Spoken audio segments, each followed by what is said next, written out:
Eu nasci Daniel, mas eu nunca fui Daniel.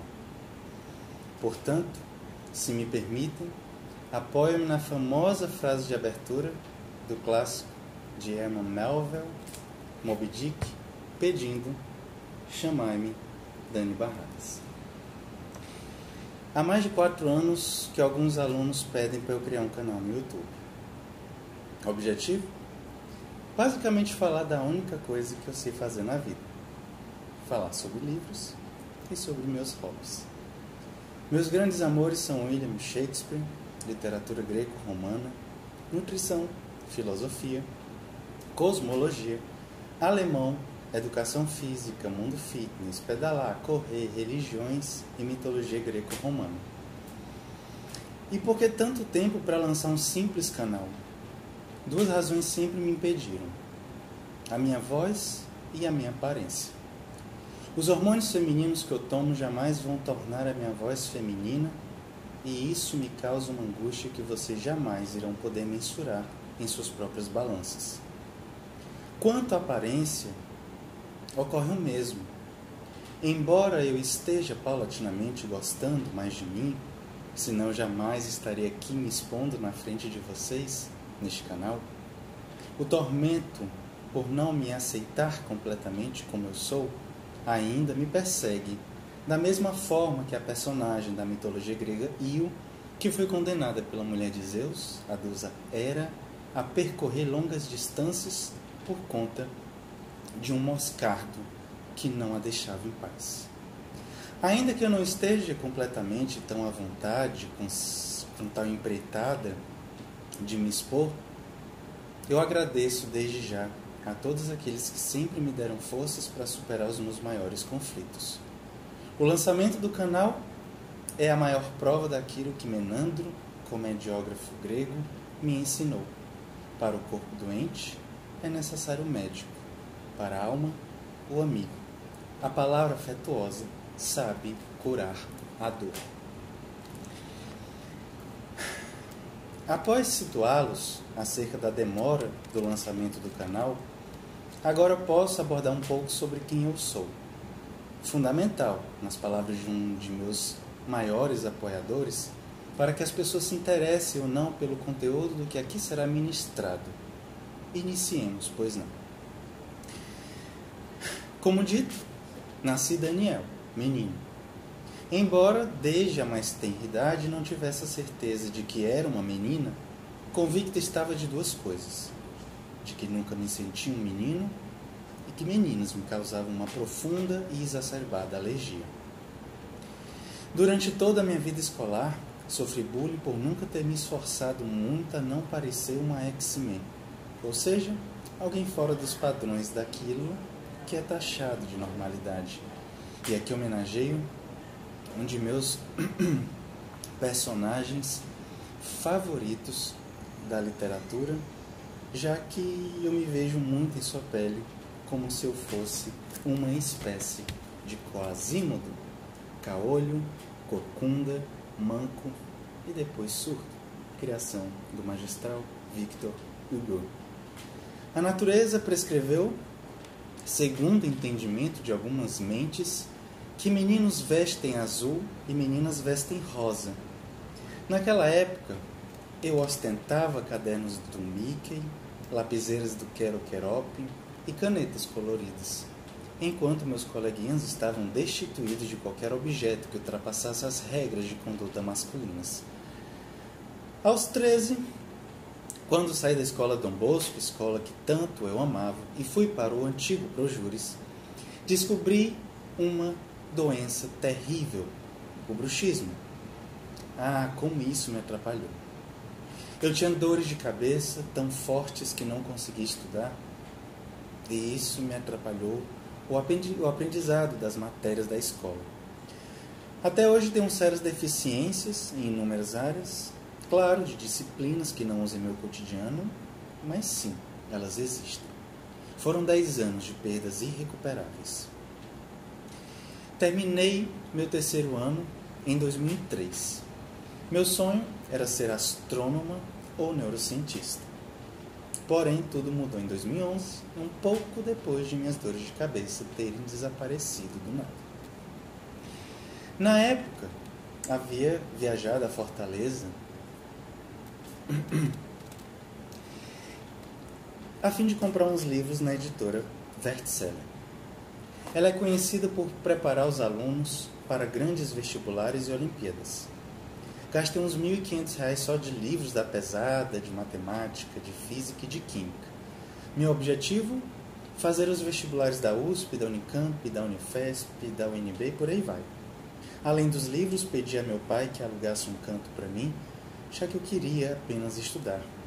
E ainda inventei para os meus parentes que não moravam mais em Teresina. Eu queria realmente me preparar para um vestibular tão difícil. Nunca irei me esquecer do divisor de águas da minha vida. Ocorreu em março de 2011, época do acidente nuclear de Fukushima, no Japão. Na época, havia assinado a versão online da Folha de São Paulo. Por me interessar pelo vestibular da FUVEST, sempre li as melhores redações e percebi o quão discrepante era a quantidade dos textos lá expostos, a qualidade dos textos lá expostos, e a minha completa inabilidade em escrever alguma coisa que tivesse alguma serventia para o corretor, que algum dia se deparasse com alguma atrocidade oriunda de uma pobre mente comum a minha. Clóvis Rossi, jornalista e decano da redação da Folha, que faleceu este ano, com o texto Japão, Fausto e o Átomo, escrito em 14 de março de 2011, mudou para sempre a minha vida. Fausto? Quem diabos era Fausto, minha gente? A minha ignorância já demonstrava para o que veio. Nem o título eu tinha capacidade de compreender. O único Fausto que eu conhecia era o Faustão. Lição do dia? Não era ao Faustão a quem Clovis se referia, mas ao clássico Fausto, do alemão Johann Wolfgang von Goethe. Agora eu tinha aprendido algo sobre o famoso Goethe, como eu dizia na época, antes de me interessar pela língua alemã. Ao comparar a habilidade exposta pelo jornalista e aquela nunca outrora alcançada por esta meba que aqui está falando, fez surgir em mim algo irreconhecível, o interesse pelos livros. Nessa época, aos 24 anos, eu nunca havia lido um livro sequer de literatura e meu interesse girava apenas em contemplar a beleza, em deduzir as equações de termoquímica usando integral, inspirada pela compra do livro de Atkins, indicada pelo professor Tadeu, em degustar o efeito da ressonância no anel benzênico com as aulas do professor Ivan e em me deleitar com os 11 volumes do Matemática Elementar, após ter conseguido as cópias com as respectivas respostas dos livros com o professor Rafael. Literatura, filosofia e sociologia, para quê?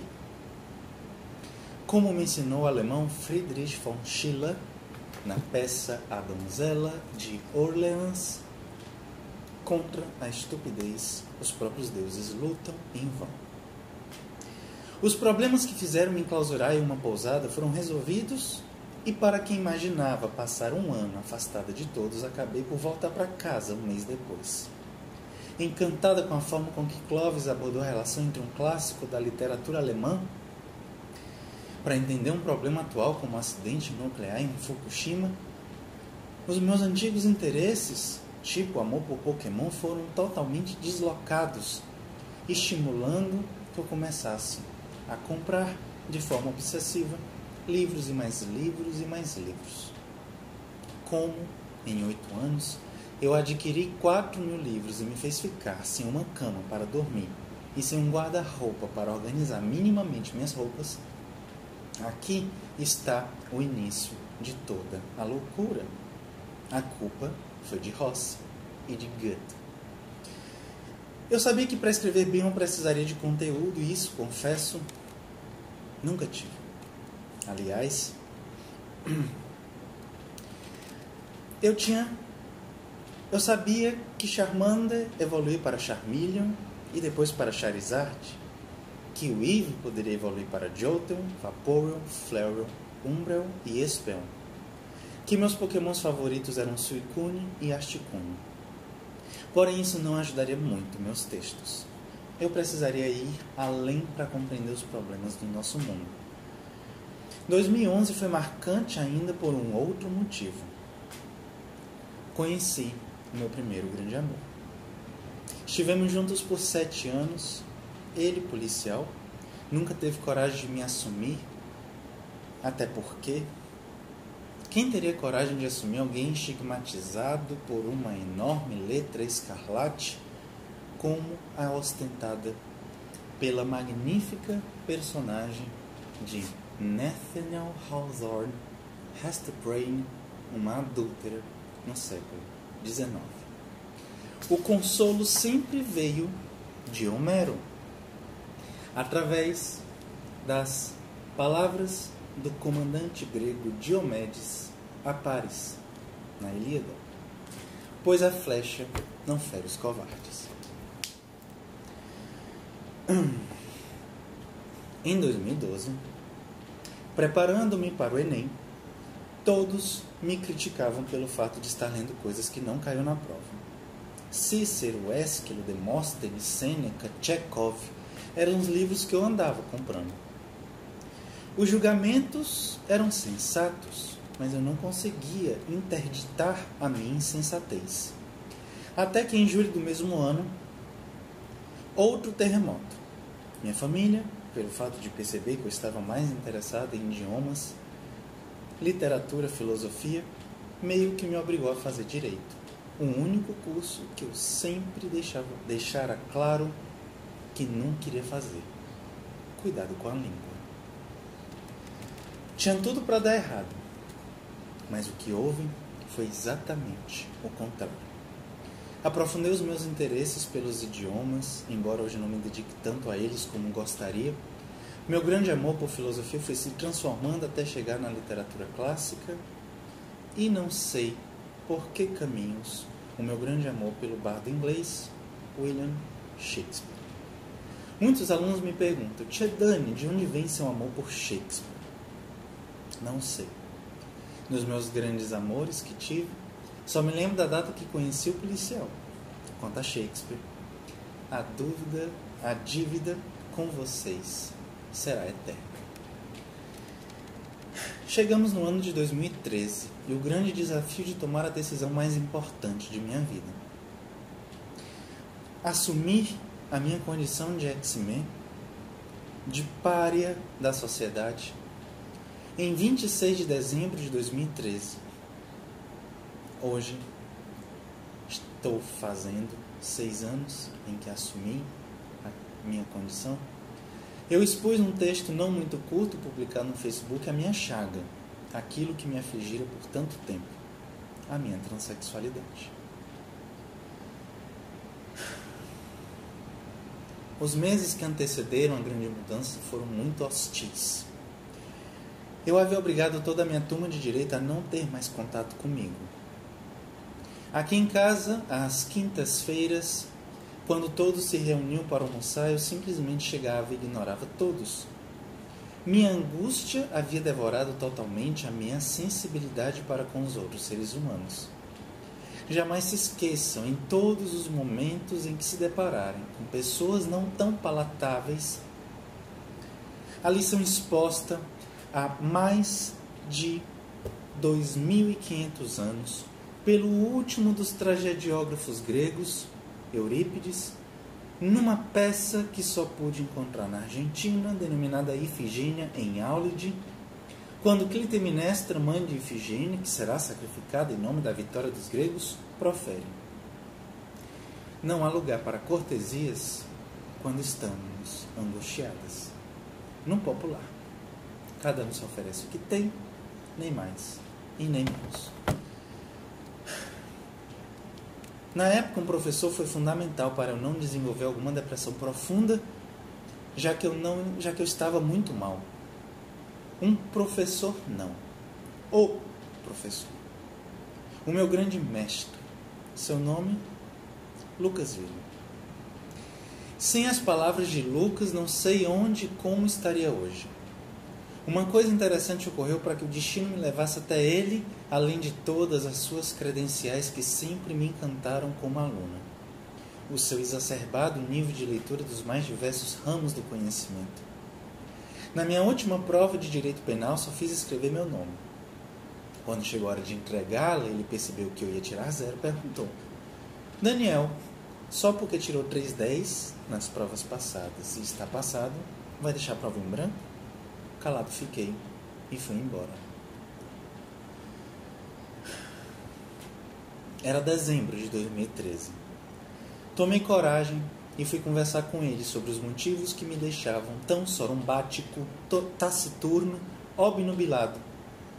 Quem foi aluno do professor Neto Ceará de matemática saberá do que estou falando e por que usei adjetivos tão complicados para descrever uma condição de máxima tristeza. Após um diálogo magistral, ficou cravado em minha mente as palavras de Lucas, abre aspas. Daniel, se você continuar estudando com o mesmo ímpeto que observo hoje em você, chegará um dia em que sua competência irá sobrepujar o fato de você estar de terno ou de saia. Muito obrigada, meu eterno mestre Lucas. Nessa época percebi o quão um professor é capaz de mudar com o simples gesto de escutar um aluno doente, disponibilizando o seu precioso tempo à história de uma pessoa. Leiam o conto do russo Anton Chekhov, Angústia, a quem devo confiar a minha dor. Aí vocês vão entender o quão atual é a história do cocheiro Yona Potapov. Conheci essa história nessa maravilhosa compilação feita por um político norte-americano chamado William Bennett. Em 2014, outra mudança. Havia pensado em ser juiz e, por conta de tal desejo, fui procurar uma outra pessoa que havia sido meu professor num pré-vestibular, que foi fundamental em minha vida. O professor Roger. Ele foi o primeiro que me deu a oportunidade de ministrar aulas. Meu objetivo era perder a timidez, pois eu sabia que em uma das fases do concurso para a magistratura existe a fase oral. Muito obrigado, Roger. Nem preciso repetir aqui o que tantas vezes já mencionei a você pessoalmente. Muito obrigado por ter confiado em mim. Na mesma época conheci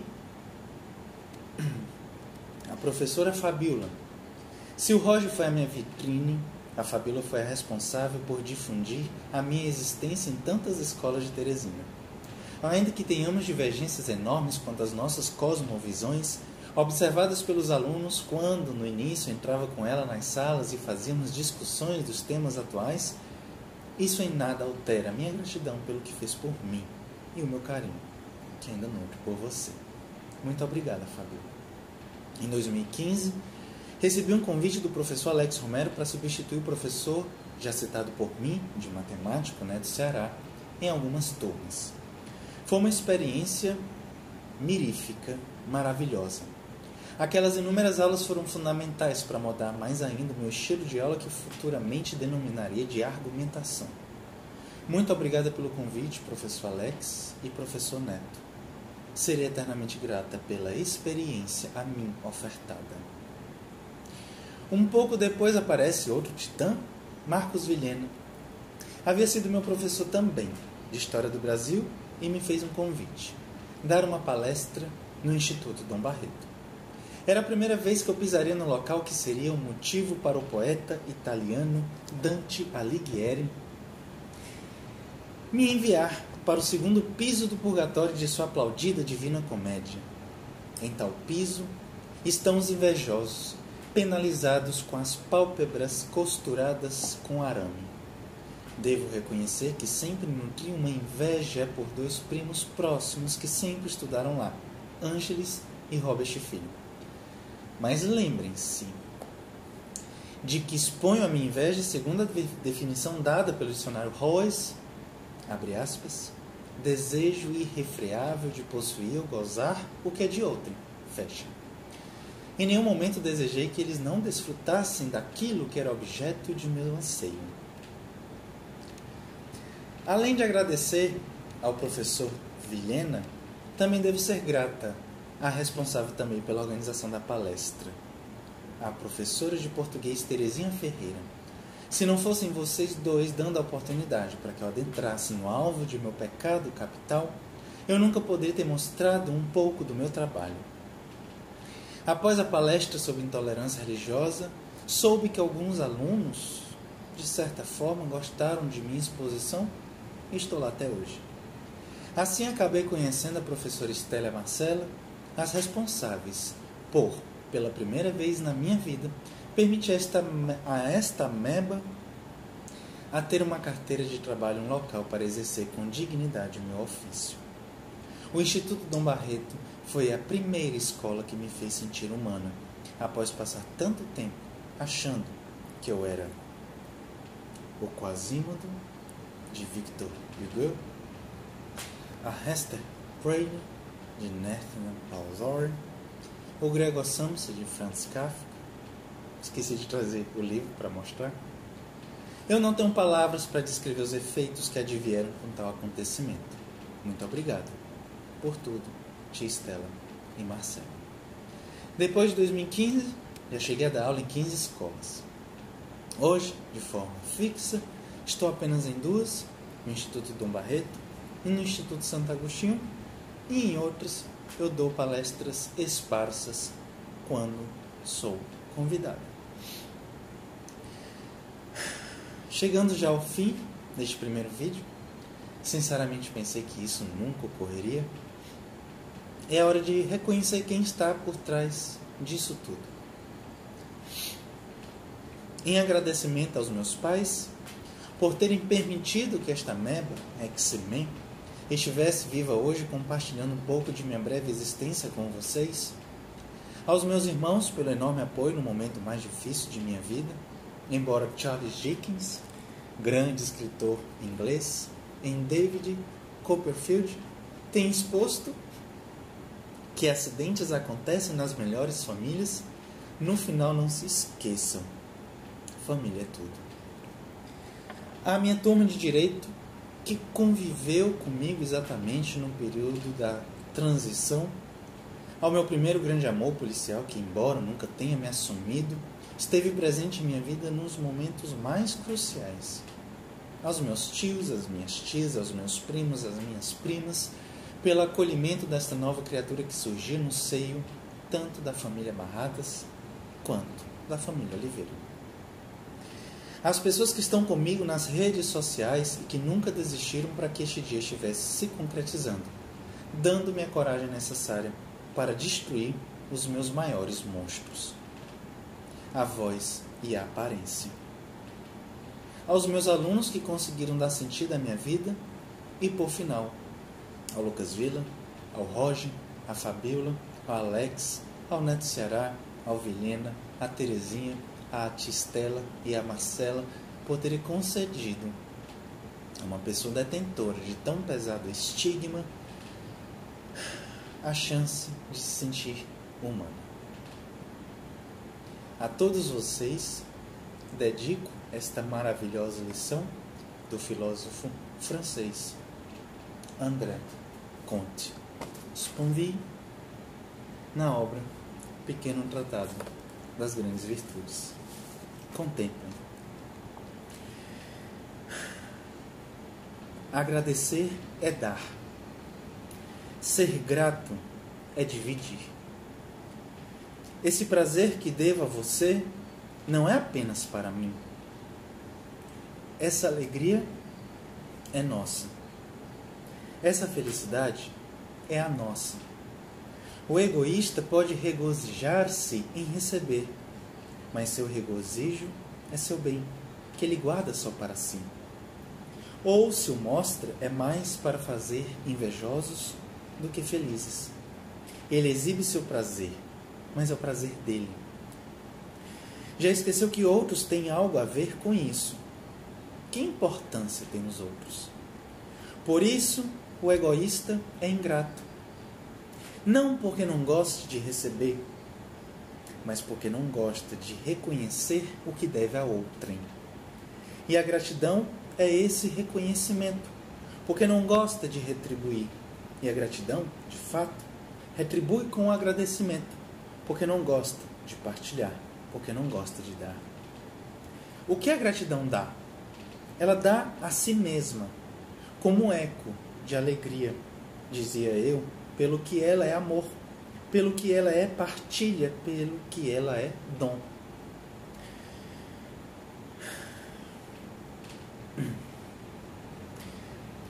É prazer somado ao prazer. Felicidade somada à felicidade.